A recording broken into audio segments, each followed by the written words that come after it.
Ikaw ba ay mahilig maglaro o lalong-lalo na ang magsukal?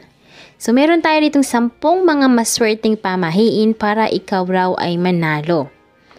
Hindi naman siguro masama na hilingin mo ang swerte sa ating tabi paminsan-minsan.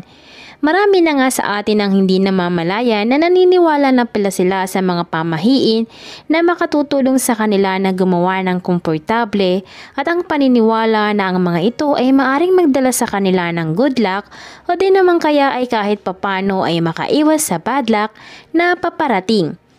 Kung ikaw ay isang sugarol o mahilig maglaro ng Game of Chance, alam mo na ang chance at good luck ay madalas na maging isa at magkatulad.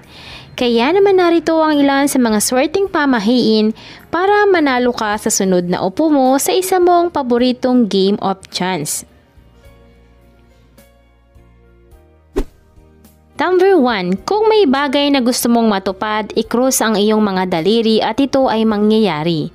Ang pag-cross ng iyong mga daliri sa kung anuman ang matagal nang nakita bilang isang tanda ng pagkakaisa at nagbibigay sa iyo ng kakayahan ng paghahangad o pag-asa para sa isang bagay na mangyayari. Karaniwang isang bagay sa linya ng positive na kapalaran. Ginagamit ng mga tao ang ganitong tricks matagal na at ang tanging dahilan nila kung bakit sila ay nagpapatuloy na gawin ito ay dahil sa karamihan ng mga kaso ito ay talagang gumagana. Number 2. Kumain ng black-eyed peas sa bagong taon para magdala ng swerte. Ang ideya ng pagkain ng mga black-eyed peas para magdala ng luck ay maaring matagpuan pa mula sa mga sinaunang Ehipto na kung saan ay tinuturing ito bilang matipid na pagkain. Sa pamamagitan ng pagkain ng ganitong pagkain ng mga sinaunang Egyptian ay naniniwala na nagpapakumbaba sila sa harap ng Diyos. Sa makatuwid ay nakakakuha sila ng pabor para sa paparating na taon. Pero ang mga ganitong tradisyon ay meron ding pagkakaiba-iba depende sa kanilang lokasyon. May mga pagkakataon sa ilang countries sa Latin America, ang mga tao naman ay kumakain ng 12 grapes sa hating gabi sa halip na black-eyed peas. Number 3. Maglagay ng sea salt sa iyong wallet at dalhin ito lagi para sa good luck. Ang pinakatanyag na charm o gayuma ay ang pagdadala ng asin para sa good luck. Ang asin ay ginagamit na sa loob ng libo-libong taon na bilang hadlang sa kasamaan at mga pwersa na nais magdala ng bad luck. Maraming relihiyon ang nagpapahiwatig na ang asin ay isa sa pinakadalisay na mga sangkap sa buong mundo at isa sa maaring magamit para protektahan ang ilang mga tao sa masasamang impluensya sa pamamagitan ng pagbibigay ng dalisay na hadlang para ang mga masasamang espiritu ay hindi makakatawid. Ngayon kung handa ka namang matuto ng mga ilang good luck charms lalo-lalo na sa mga ginagamit sa laro ng casino, ang mga susunod naman ay para sa iyo. Kung susundin ang mga ito ay makagagawa ka ng kapalaran mo ng hindi oras. Swerte daw ang isang tao kung ngayon o baguhan pa lang siya sa isang laro.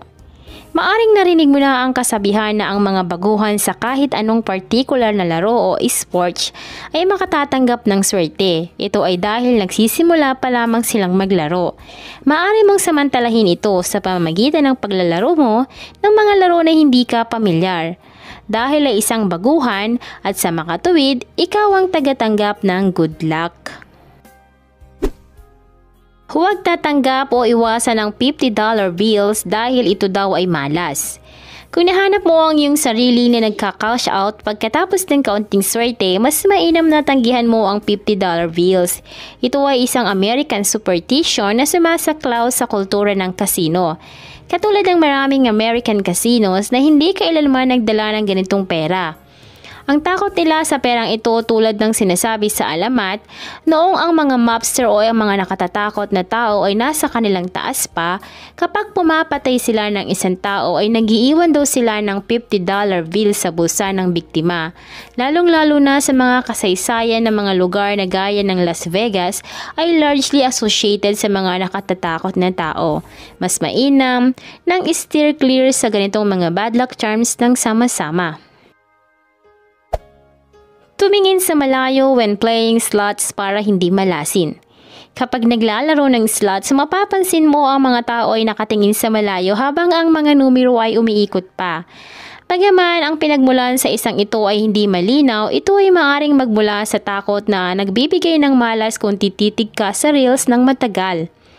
Ang isa pang potensyal na dahilan ay nagmula sa takot na ang mga makina ay tumitingin sa mga tao habang sila ay umiikot. All in all, ang pinakamatalinong bagay ay umiwas ng tingin sa panahon ng pag-ikot. Suotin palagi ang iyong swerteng damit kung ikaw ay maglalaro para manalo. Ang pinaka-popular na paraan para mapalaki ng kaunti ang pagkapanalo ay ang pagsusuot ng swerteng kasuotan. Ang karaniwang kasanayan sa pagsusugal ay ang madalas na pinipili ng mga tao na magsuot ng parehong damit sa loob ng maraming araw na hindi nila ito nilalaban. Dahil naniniwala sila na kapag nilaban nila ito ay mawawala ang anumang swerteng hawak mo at ang iyong magandang kapalaran.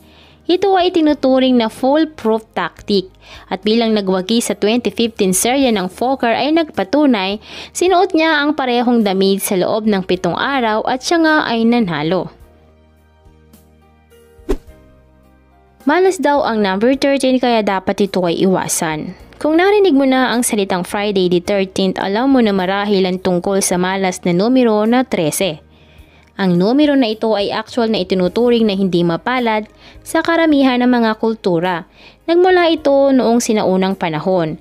Ang isang teorya ay sinaunang sistema ng numeral na ginamit upang mabilang ang oras ay batay sa perpektong numero 12. 12 months sa isang taon, 24 hours sa isang araw, and 60 seconds sa isang minuto. At kahit anong sumunod na bilang ay unusual and awkward.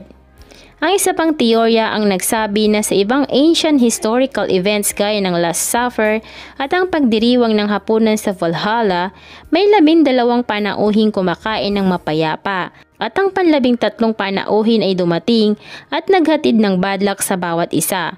Marami ding hotels sa Las Vegas na walang 13th floor para maiwasan daw ang potensyal na kasawian. Hipa ng dice bago magsimulang maglaro para swertihin.